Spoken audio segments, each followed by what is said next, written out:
Who is Danny Rampling? Sitting right here with you today at this DMC interview. Where does he come from? London, and somewhere out in the stars originally. But my DJ career started at a very young age through collecting records and loving music and listening to the radio. So that's where I come from, basically. That was the roots of my musical background. The medium of radio and vinyl, which led to this huge passion of collecting music and eventually going out there and sharing that music with the world through radio and club work. So basically that's where I come from, yeah, from that love and that core passion of enjoying music and wanting, that wanting desire to share that with people. How did I first get touched by music? Listening to the radio. My mother would always have the radio on in the house, and as a young kid it started out with those stations, and I was fascinated how the music was transmitted through the radio. I was absolutely fascinated by that, so that was at a very young age. And then that led to me having a dream of becoming a radio presenter by listening to pirate radio stations. Radio Luxembourg was a pirate radio station at the time.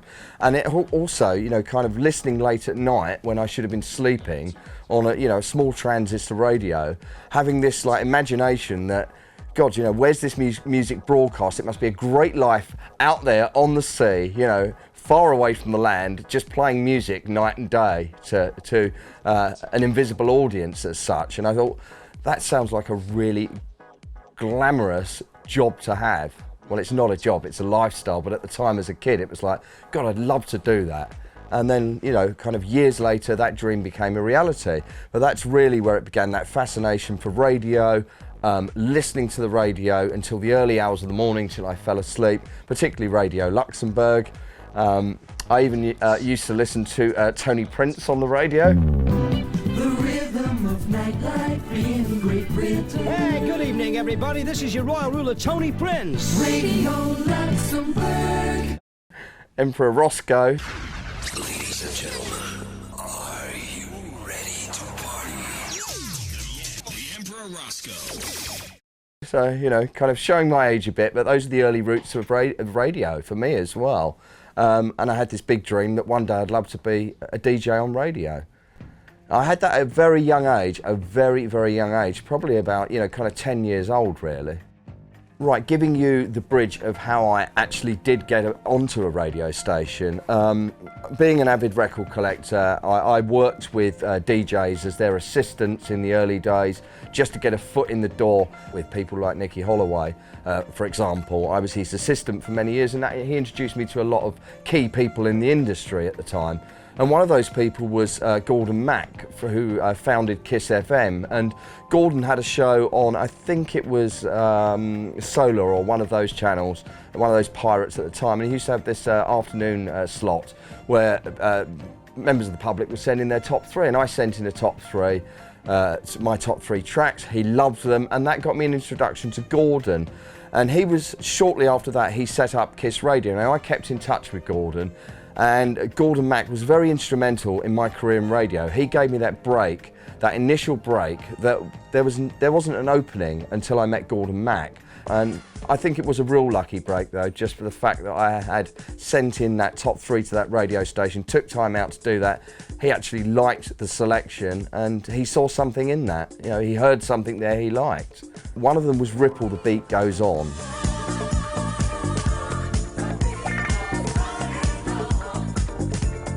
I think the other one may have been Leon Ware, That's Why I Came to California.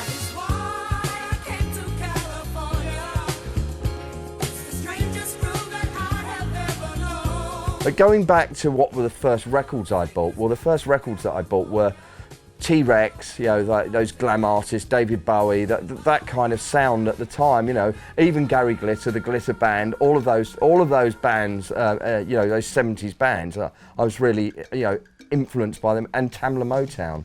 That side of it, the soul music. I had a cousin who she'd been a hippie in the 60s period, and she was very inspiring to me as well. And a kid who lived down the road who had a mobile DJ set up, who was playing in a working man's club at 13 years old, had the big unit, the console, the flashing lights, and I used to kind of model him really. I dreamed to be him, but didn't have the actual kind of, at the time, the know-how and the confidence to do what he was doing at 13 years old.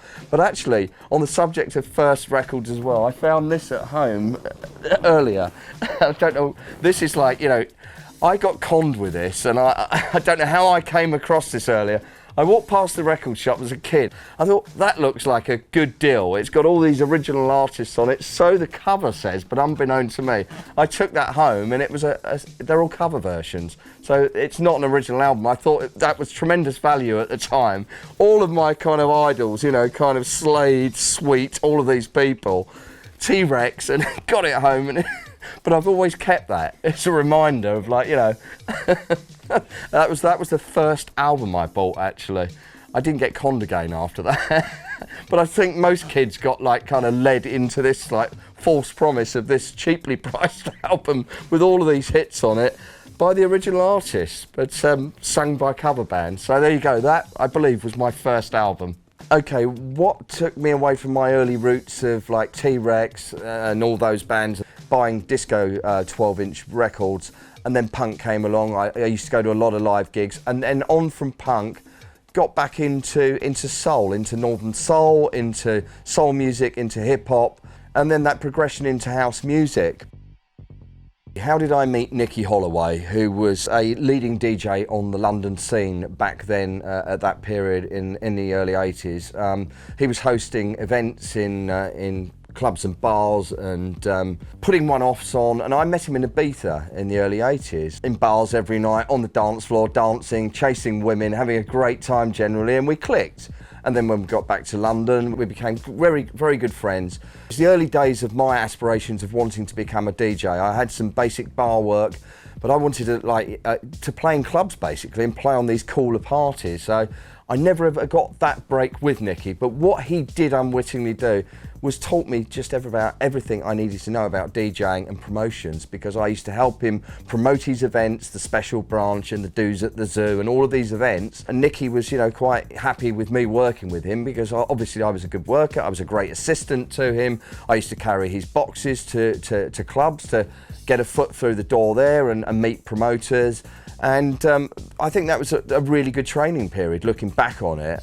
Long before the days of The Secret and the Law of Attraction, I knew that's what I wanted, and I got close to the source. We became friends for a very good reason. I got close to the source, and I later modelled what he was doing by, putting on my own events. So it was a great time. I got introduced to lots of people in the industry. I went to all of the best parties. I helped him set up all of these events. I helped him promote those events, and I learned a great deal over probably about a 4 to 5 year period working with him. I met Nicky Holloway in Ibiza in the early 80s, and then years later we went back to Ibiza with Paul Oakenfold. It was his birthday. Johnny Walker, who was working at, I believe, Polydor Records at the time, on this trip that changed all of our lives and many people in dance music. We got out there, we knew what we were looking for. We had friends over there who'd been there the whole season, particularly Trevor Fung, who was very instrumental in introducing us to Amnesia, where DJ Alfredo, the legendary Ibizan DJ, who was playing in this open air club, real cosmopolitan crowd of people, and kind of introduced to some other kind of, nighttime goodies, and that was it. The stage was set, and we heard all this incredible music fused together, and that's where the whole term Balearic Beats comes from, because Alfredo would start with, funk, hip-hop, Latin, pop, rock, indie, and then move into house music, electronic, house, techno. It was just an amazing mixture of music that he weaved together. I've always said he was the Larry Levan of Europe to me, through my eyes. Just the way he created texture with music, and how he had so much flair of playing so many different genres together.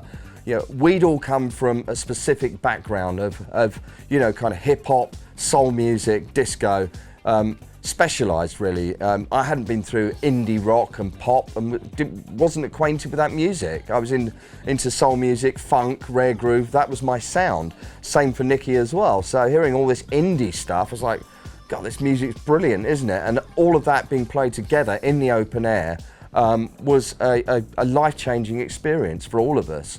And I think, you know, experiencing that was when my DJ career became professional, because that gave me the inspiration to return to London.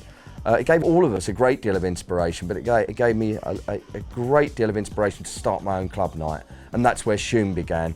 I'd played at an engagement party in this fitness centre venue in southeast London by Southwark Bridge, and I knew one day that was going to be the club, that would be the club that I would create and play to an audience. I visualised that years before, knowing that one day I'm going to come back here, I'm going to play to an audience that appreciates music. Had all this experience in Ibiza and thought, let's take some of this experience and merge it with an experience in London, take some of that Ibiza magic and sprinkle some of that magic Ibiza dust into a London club environment, a underground club space. It was a basement, it held 300 people, and within weeks it had really become the blueprint for the scene and the rave scene, alongside Paul's club at he was doing Future at the time, then it was Land of Oz and Spectrum, and Nicky was doing, he went on to start The Trip. Nicky came back and was still doing the special branch events and incorporating house into them, but the crowd weren't quite ready for it. But then within like 3 or 4 months, that crowd that was into rare groove and the soul stuff, most of that crowd had then migrated over to the house sound, and it was an incredible shift in musical taste and direction and BPMs. The music was faster than what it had been for many years, and this whole thing, it was a revolution was sparked. It was an incredible time to be at the forefront of that as well, very fortunate. But we all came back so greatly inspired and all did things our own way. We all contributed greatly in our own way and our own styles. How did I promote Shoom? With a hell of a lot of enthusiasm, that's for sure. A bucket load of enthusiasm. I knew, I had a knowing feeling in every cell in my body that this was my time now to become a DJ. I'd learnt my craft by, you know, kind of struggling for many years, not getting the openings, but keeping on with it. I kept on with it. I kept close to Nicky Holloway. I kept on with my motivation and my ambitions to become a DJ, and that was set in Ibiza that night. So shortly after I came back, I was working in a bar in southeast London where I met my wife at the time, Jenny. And Jenny was very instrumental in creating Shoom. We created it together. I borrowed some money off a family member, I think it was about 300 quid, went back to the basement owner, said, we want to come here and do a club night. Said, yeah, sure thing. And that first night I co-promoted with a rare groove promoter, a guy called Ian, and it didn't work out. There were 2 crowds. There was the rare groove crowd and there was this kind of amnesia, kind of Ibiza, kind of hippie-ish, kind of acid house crowd. And the crowds didn't go too well together. They danced to their music and our crowd danced to the house sound. So we had that first night, we came away from it. We didn't make any money. I think we just about broke even. It was £5 to get in. And then we had a rethink. And then a month later, I think it was in November, we called it Shoom, spelt with a C. So what we did, we went out and we flyered London. We got hundreds of flyers, thousands of flyers. We walked the streets, we went to the art colleges, we went to all of the stores, Kensington Market, record shops, anywhere we could distribute flyers. We went to a couple of the London gay clubs, to Pyramid and Jungle at the time, because there was a great DJ, Colin Favour and Mark Moore playing there, who later came on to play at Shoom. The music was great there, they were playing house music, so we targeted that crowd as well. We flyered everywhere, we walked the streets, we was out all the time, and that's really how it began. And then the whole thing, it snowballed so quickly through word and mouth. Something's going on here, and it's something very unusual, and this is really groundbreaking what's going on here. You know, a basement lit with strobes, blacked out with banners with smiley faces on, and smoke, constant smoke. You could never see in there. People had thought they'd left the planet and gone somewhere else most of the time they were in there. And a booming sound system. Cowell Cox, he put in the first sound system, and Cowell came and played. He was actually on the first Shoom, Cowell. So he went off and started his own thing as well. He was working with Paul Oakenfold at the time. And Cowell went off and became, the 3-deck king of the rave scene, playing to hundreds of thousands of people at raves. Let's just talk about the wave that followed Shoom and where my career progressed to. But you know, when we came back from Ibiza, all four of us, Paul Oakenfold already had a larger amount of experience in the music business, you know, working with rush release promotion companies, Def Mix Records. He was promoting events in London at the Project Club in Streatham and other places in Covent Garden. So he had experience in events promotion, and Nicky as well had a huge amount of experience behind him. I was a newbie on the block, but what set me apart was a great deal of fresh enthusiasm. We all had enthusiasm, but it was the fact that I got an opportunity to create something for myself now, and I think that's really why Shoom became so popular, was my own spirit. I'd been in America the year before that, out of the UK. I nearly lost my life in a car crash, which completely changed my life and the way I was thinking and everything. My lifestyle, just my zest for life had gone through the roof. You know, I was just grateful to be alive. And I think that really kind of transcended into the people that were in the club. Shoom was like, it was a family thing, and people are still friends today. It was all about friendship, unity, peace, love, and that was the ethos behind the club. It wasn't just about playing the latest house music sounds and, you know, acid house, like, you know, kind of all the great clubs, the Paradise Garage. It was a family affair, you know, the Blitz in London, Taboo. All of the great clubs have been like a family, a core group of people, and that's really what Shoom was. And you know, everyone I talk to this day, people have been friends since, you know, that emerged in 87, 88. They're still great friends today. So many great friendships were born out of that room, and so many great businesses as well. It gave a lot of people opportunity. The whole scene opened up this whole wave of opportunity. You know, we had a very, very difficult political climate here pre-Acid House, lack of youth opportunities, unemployment was at an all-time high, and then all of a sudden Acid House arrived and it opened up this whole cottage industry. You know, people were creating a business for themselves, they were creating career paths, and that was the power of this whole new music that arrived. Opened up this whole new wave of opportunity, and many doors were open for people that were closed firmly before Acid House arrived, which actually fueled the British music industry. It opened up so many opportunities within production, within record labels, within sales of music, within marketing, within design, production, artists. All of this exploded, and it also boomed the economy. The economy started to boom within music. It was boom time. You know, on one hand, people were having their houses repossessed, and then this whole scene had emerged where people were not related to that at all and having the time of their lives. And there was money. People had some money in their pocket. They were going out every night. They were experiencing something that was so unusual and unique at the time. And there was this whole wave like there was in the 60s. Now, there was a guy called Roger who was an original 60s hippie that came down to Shoom and said, this is just like the happenings we used to go to in the 60s. So I guess we've captured a bit of that spirit and the ethos of that, and that legacy was continuing through Acid House in certain quarters. Shoom lasted from 87 till at the end of 89, just early 90. The rave scene emerged out of the whole Acid House movement, which, you know, you'd have up to 100,000 people at some raves. That's where the real kind of, you know, volume, superstar DJ, big fees, that was the foundations of it, the rave scene. I didn't really get involved with the rave scene a great deal because I found there was too much of a criminal element involved. There was a lot of dodginess going on, and it had become overrun by too much excess. It had become ugly.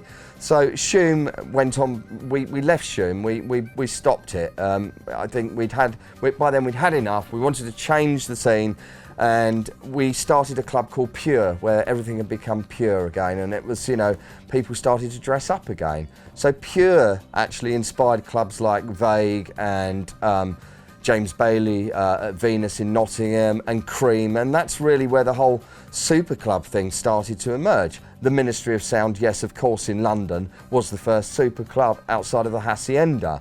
But the Hacienda wasn't a super club as such, it was a cool underground club. The Ministry came straight on the map and landed itself as the first official super club. That was its identity, which of course inspired Cream to become the North of England's big super club. And I think that was an incredible time as well, because that happened, you know, in the early part of the 90s, say 92, 93, that's when that really started to take shape. And then throughout the whole course of the 90s, it gave so many DJs an opportunity to have a bigger platform for themselves. It gave me the opportunity to progress from early days of Kiss Pirate Radio to Kiss going legal, hosting a Saturday night show for a number of years, and then being approached by Radio 1. My radio career had gone, you know, from the small beginnings of pirate radio to the top of the tree at Radio 1, where I stayed for 7 years. And as a result of that radio show and Pete Tong's radio show and other radio shows, they were fueling the scene in the UK. Everyone was going out on a Friday, Saturday night. People were driving 200-300 miles up, you know, up and down the country each weekend to go to Cream, to go to Venus, to go to Renaissance, all of the clubs, you know, Shindig, all these clubs, and everyone was having a great time. It was a real boom period. That whole acid house wave led to that secondary wave where the whole scene had become far more professional and far more business driven, which carved out great careers for many people in the industry on the business side of it. I still am a great radio DJ. Radio 1 was a great experience. I was there for 7 years. I was brought into Radio 1 through Pete Tong and Jeff Young, and that was at the time when Matthew Bannister became station controller.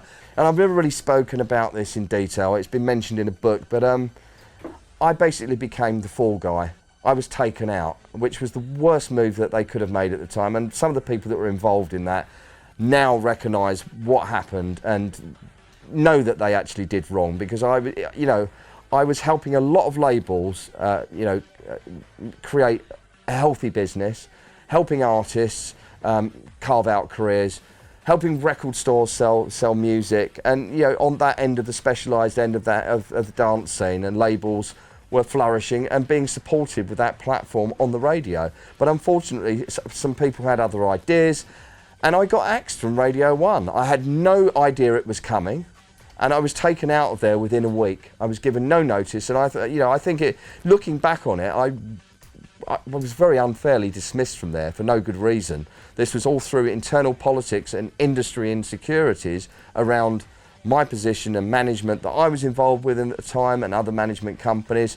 And I was also not paid for 6 months of radio shows, to add insult to injury.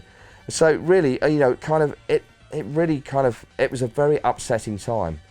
It was something that it's taken me years to get over that. You know, I thought I was presenting a great radio show, people loved it, but I wasn't playing the corporate game enough at the BBC. And that's a great lesson I learned from that experience. So, you know, out of that negative, a lot of positive experiences, you know, have helped me with my own business career, for example, have come out of that negative experience. It was a real kick in the teeth. But, you know, I'm now way beyond that. I can admit to what happened. People were like, why did he leave? What went on there? People just didn't know about what actually went on behind the scenes. And that's basically what happened, you know.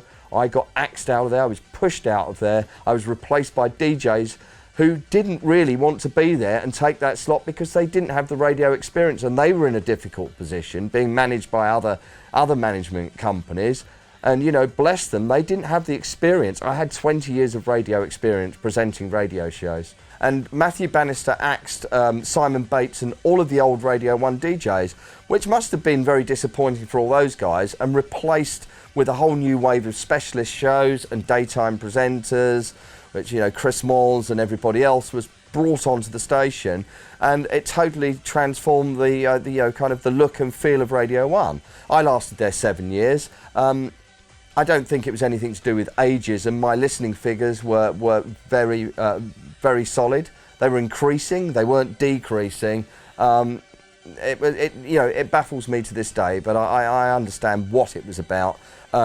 I can be forgiving to a certain degree, but the way it was managed was just absolutely appalling, quite frankly. Absolutely appalling. And I think, you know, as that experience unfolded, it took me a long while to get over it, and actually didn't want to go back to radio. And I felt disowned by the scene. I felt let down by a lot of people, and I couldn't trust many people around me.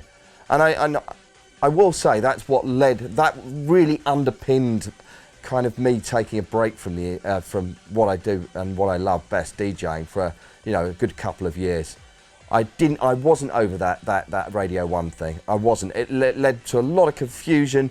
It limited my beliefs in myself and my career. I'd lost my direction. I didn't know who to trust. All of those things combined, I think, actually contributed to me taking an exit from the scene itself. I had a bit of a midlife. I had it, so to speak. I was in my kind of like, how old, 43 or something, and I was getting restless. It was like, I'd been on the road for many years, having a great time and doing what I love. And then my wife and I at the time, we had a son, and everything was changing, and my thought process was changing. My whole mindset was changing. I was getting tired of being on the road. I was disillusioned by what had gone on a couple of years before that. I kind of wasn't feeling the music so much either, I have to admit that, and I'd actually kind of lost sight of my creativity and my inspiration. And I think many artists go through that, particularly in music. You have your highs and lows, but some people can just push on relentlessly and just, play music for the sake of it, and sometimes not even be enjoying that music. But, I'm true to the music. I wasn't totally enjoying the music. The music direction had changed.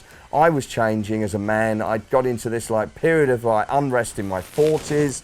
It was I got very restless. So I went off and spent 2 years kind of developing other business. I wrote a book, which, I think if I hadn't have taken a break from the scene, this book would not have been produced. So, with two business partners, Ben Brophy and Jerry Frempong, we attended an internet marketing business seminar, a free seminar in Hammersmith, and there was a talk on ebooks, and ebooks were relatively unknown in the UK at the time. They weren't really in the public domain, big in America. So we sat down, we said, let's go off and write an ebook about DJing, and that's how this hard copy began. So we spent 6 months researching and writing up this ebook, and then we put it out online. We made great sales worldwide, and a publisher saw the ebook and said, well, actually, we really like the look of your book and what you're presenting here. And then a year later on from that, it turned into this hard copy book, 330 pages, DVD in the back, which took a month to produce. There's, interviews there with Pete Tong, Joey Negro, David Morales, Simon Dunmore, Mark Marot, who managed Oakenfold and U2. This whole book has been 3 years in the making, so I'm very proud of the fact that, okay, I took that break and came out the other side of it with this, which is also putting something back into the industry, back into music, back into the passion, and helping others get to their level where they want to be with their career. What are my views on British music? I think British music at the moment is very, very exciting.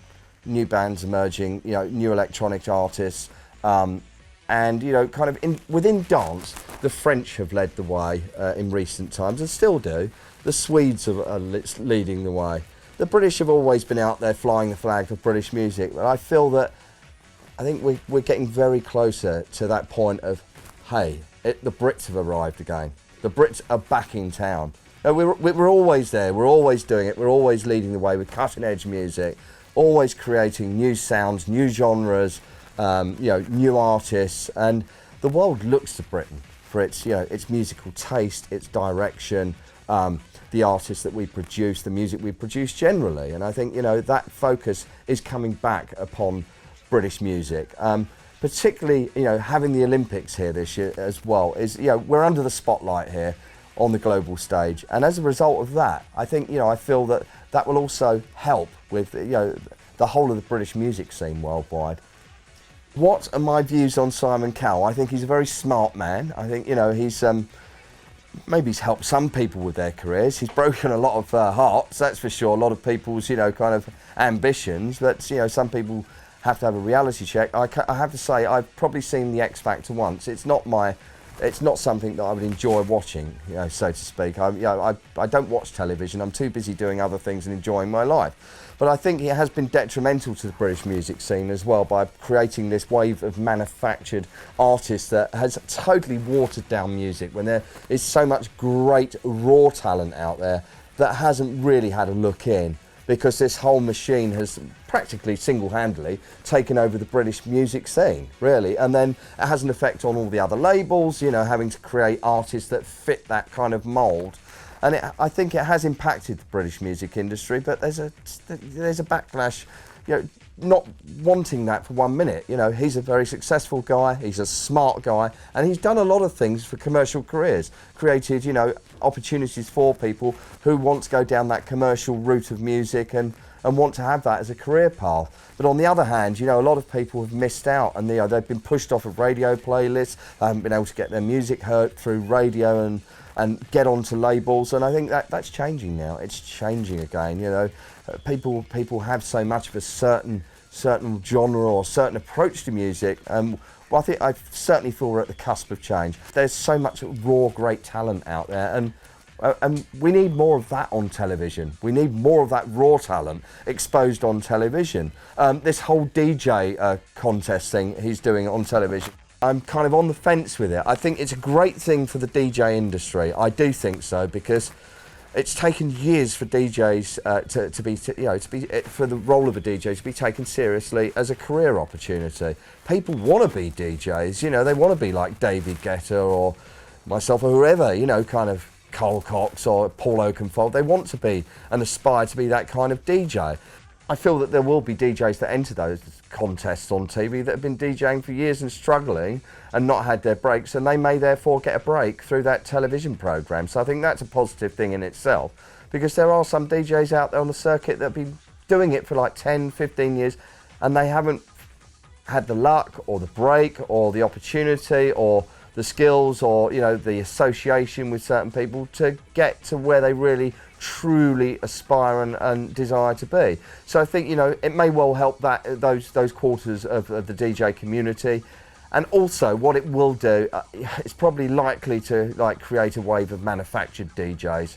But then, you know, kind of there's a place for those DJs as well. And, you know, we go to clubs and festivals where we go for certain DJs or certain musical genres. So, you know, there'll be a place for those DJs to play as well, you know, in the commercial end of the club scene. And I think that will also help the commercial club business, you know, kind of like the big commercial chains. They've suffered in this recession as well. You know, club attendances are down, whether it's an underground club or a commercial chain, a group operator. So I feel that it could do a lot of good for the nightclub industry. At present, within music, I'm greatly inspired. I have a tremendous amount of gratitude for what I do. As I said, I took a break, I came back, I've spent three years now redeveloping my career, repositioning myself, and I'm greatly inspired at present, and at last I'm going to produce an album. I have a great conceptual idea. I'm working with my fiancée. She's a DJ of 12 years, she's from the US, and we're writing an album together with a great writing team here in the UK, and our aim is to create that hit album that I've always aspired and longed to actually produce. In fact, I'm as inspired now as much as when I began. You know, in '87 when I began Shoom and Acid House emerged, I feel that level of inspiration and creativity for what I'm doing. Bring it back to the present, a 25th anniversary to commemorate Shoom. Never really wanted to revisit, and it's not a reunion as such, it's more of a celebration of the culture that we've contributed to, dance music, electronic music, the whole scene. So we're going to host a warehouse party in London. It was going to be on June the 2nd, but we had a few venue issues, and we are moving that date to probably October and November of this year. So it gives us a longer lead time. Probably about 2,000 people at this event. Hopefully some of the artists that have contributed, a number of the DJs that were there at the beginning, along with established DJs of the present and future DJs. So it's combining all of the elements of the scene itself. Very excited about that.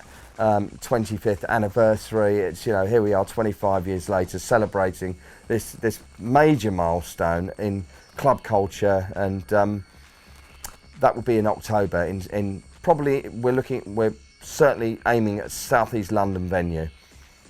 Okay, what are my tips and advice to somebody who's like young and really wants to become a DJ? Well, it can be a fast track for some, and they're one in a million, you know, kind of. There are some people that just burst onto the scene and all of a sudden, you know, they're at the top of the list. I think production is very important, is learning how to produce music. That is key to the role of the DJ now. And don't expect the doors to open immediately. You could be the best DJ in the world. And let's not forget, people like David Guetta have spent many years. He hasn't just become an overnight sensation filling stadiums. He's worked for like 15 years as a DJ in Paris and around the world. It's about having burning ambition, passion, drive, dedication, commitment, and ambition, and not giving up when the going gets tough, because it does get tough. Whatever level you're at, whether you're coming into the industry for, you know, kind of the early days of it, or whether you're at the top of the tree in the industry, you know, there are good days and bad days, but it's, you know, it's taking the knockbacks and getting on with it and moving on, but just being so committed to what you do. And it is about having a strong passion for music. It's not about coming into the scene and saying, well, look, I'm going to be David Guetta and all I want to do is make loads and loads of money. Because actually, maybe a few of those people succeed, but generally they fall by the wayside and then they move on to something else. The core driver is music. If you love music, you want to share that with people. It's about, you know, trying any angle you can, you know, getting close to people that work in and they're established in the industry, whether they be DJs or promoters or managers. You know, it's turning up, it's being present, it's going to a club, you know, your local club, getting in that club, your face becomes known, you know. And people say, well, it's no good, I hand out mixed CDs and this, that, and they don't get listened to. But if you're persistent, subtle, persistent, and it's getting close to people, working with those people, working for free with people, asking them, you know, kind of, can I come and work in your studio?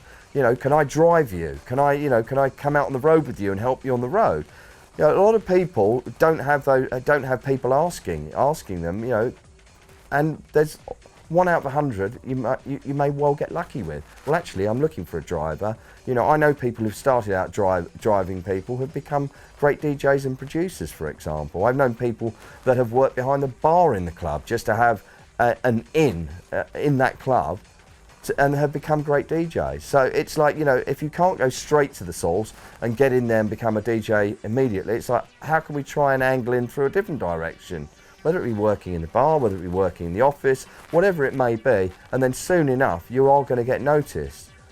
Some things in life, like most things are, that are great, are well worth the wait.